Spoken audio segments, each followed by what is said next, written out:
पानी उता वेटरलाई अर्डर गर्ने मलाई अर्डर गर्ने खोज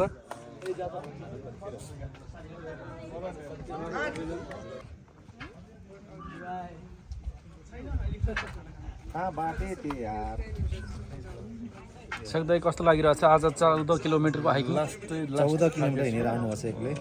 तर पनि रिफ्रेस भएको छु इन्जोय विथ लन्च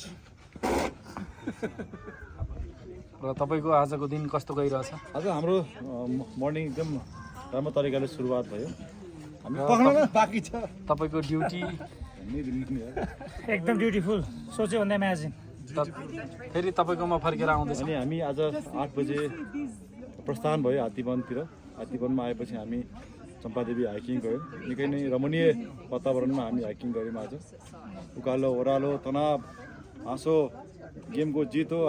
हाँसोले गर्दा रमाइलो भयो दामी फ्लाइट त त्यहीँबाट आउँदै थियो यस्तो मजाले कि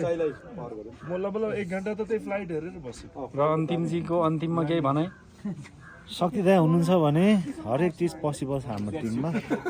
जय शक्ति जय लुम्बिनी लायन्स जय शक्ति द पावर मलाई फसाउने काम र हाम्रो विष्णु सरले छोटो मिठो छोटो मिठो एकदम राम्रो भयो रमणीय यात्रा भयो सबैसँग घुलमेल कार्यक्रम भयो खानपिन गरेर झर्दैछौँ एकदम बेस्ट छ साँझ Thakali thank you lucky sir thank you lucky sir and रविजी to for arranging all beautiful trip होइन उता मन्त्रमा पाइन्छ